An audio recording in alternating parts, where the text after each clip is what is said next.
आज कार्यालयाचं उद्घाटन होत आहे, काय सांगाल आणि कुठलं चिन्ह आपल्याला सध्या भेटलेलं आहे? माझं चिन्ह जे आहे ते ऑटो रिक्षा आहे. ही ऑटो रिक्षा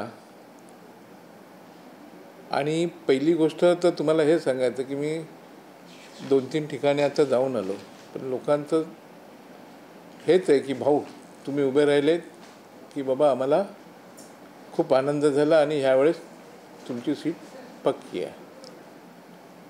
आता माझं प्लॅनिंग, आता मी ज्या पद्धतीने बघितलं की बऱ्याच लोकांच्या कंप्लेंट्स अशा होत्या, लोक येऊन भेटतात की आमच्याकडे आमदार येत नाही, आम्हाला भेटत नाही, आमच्या इकडे गेलं तर सांगतं हे यांचं परमिशन आणा, ह्यांचे ओळख घेऊन आणा.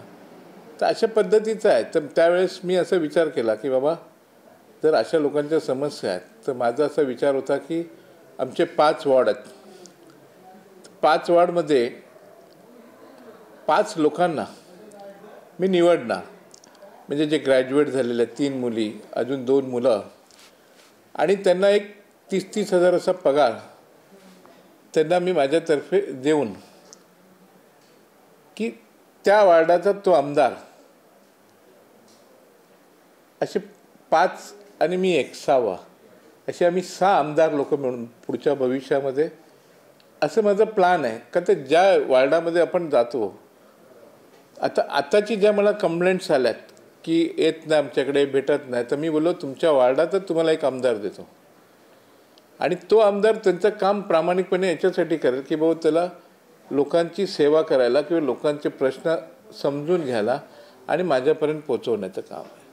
तर त्या पद्धतीने ते काम करतील आणि ज्या काही गोष्टी असतील त्या माझ्यापर्यंत पोचवतील आणि त्या गोष्टी क्लिअर करून टाकायच्या.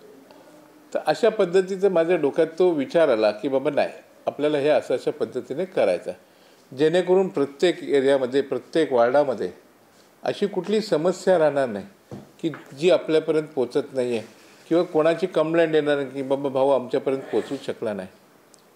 तर याचं आपण एक प्रिव्हिजन आता सध्या ह्या माध्यमातून आपण करून घेतलं आहे.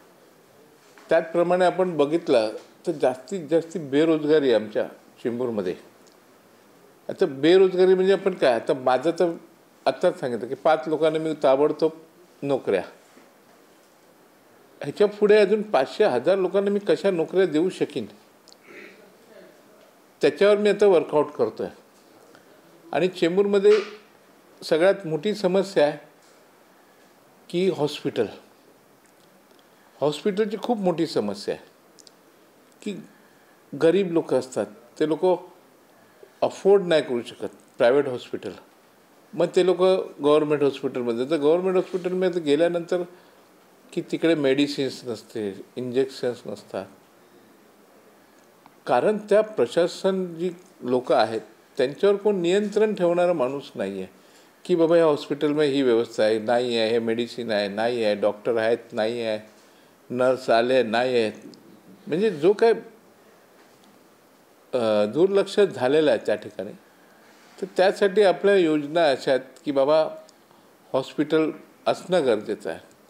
आता जागा मिळाली तर त्या जागेवर आपण हॉस्पिटल चालू करू शकतो, पण नाही आहे तर गव्हर्मेंटचे जे हॉस्पिटल्स आहेत त्यांना आपण सांगू की बाबा आम्हाला 50 बेड आहेत तुमचे आता सध्या, तर आम्ही 100 बेड तुम्हाला फ्री ऑफ कॉस्टमध्ये दवा मेडिसिन सगळं करू आणि आम्हाला परमिशन द्या की बाबा ह्याचं आम्ही अजून 100 बेडचं बांधकाम करून हॉस्पिटल बनवू आणि 100 बेड हे प्रायव्हेटायझेशनमध्ये असणार आणि 100 बेड फ्री ऑफ कॉस्टमध्ये आपण देऊ.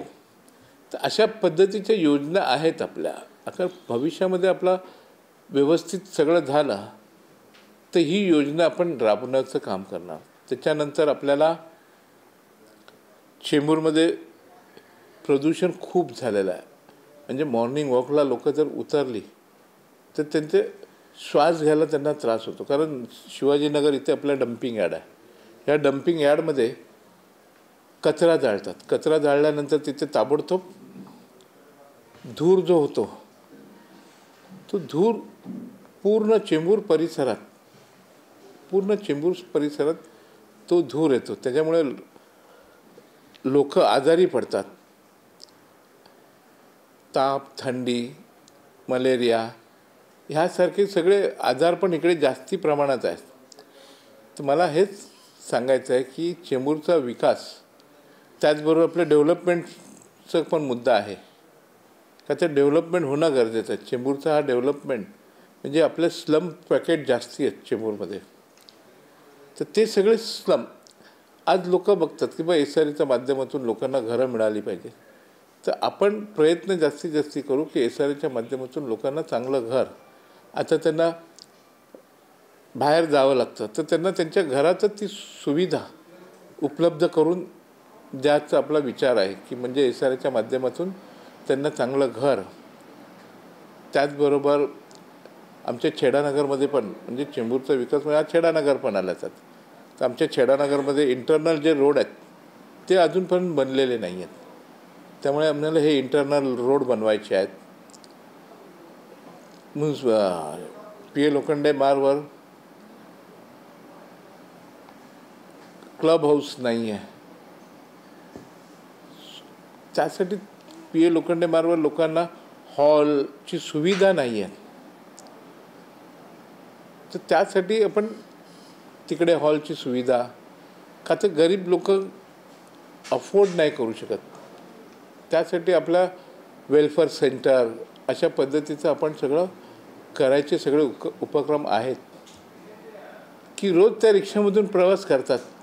चेंबूरची जनता त्या रिक्षामधून प्रवास करतात. त्यामुळे तो मुद्दा नाही आहे. आणि आता लोकांना हे माहिती झालं आहे की भाऊ आता उभे राहिलेले आहेत. 15-20 वर्षापासून भाऊ चेंबूरच्या विकासासाठी झटत आहेत. बऱ्याच लोकांचे फोन आले, भाऊ शुभेच्छा, तुम्ही आमदार झाला. तर मला एक बरं वाटलं मनाला की नाही, ह्या लोकांची इच्छा आहे. आणि मला असं वाटतं की ह्या वेळेस आपल्याला कोण थांबवू शकत नाही आहे. आपण आमदार झालेलो आहे. फक्त आपल्याला जास्तीत जास्त मताने कसं निवडून यायचं आहे ह्याच्याकडे आम्ही टार्गेट करतो आहे.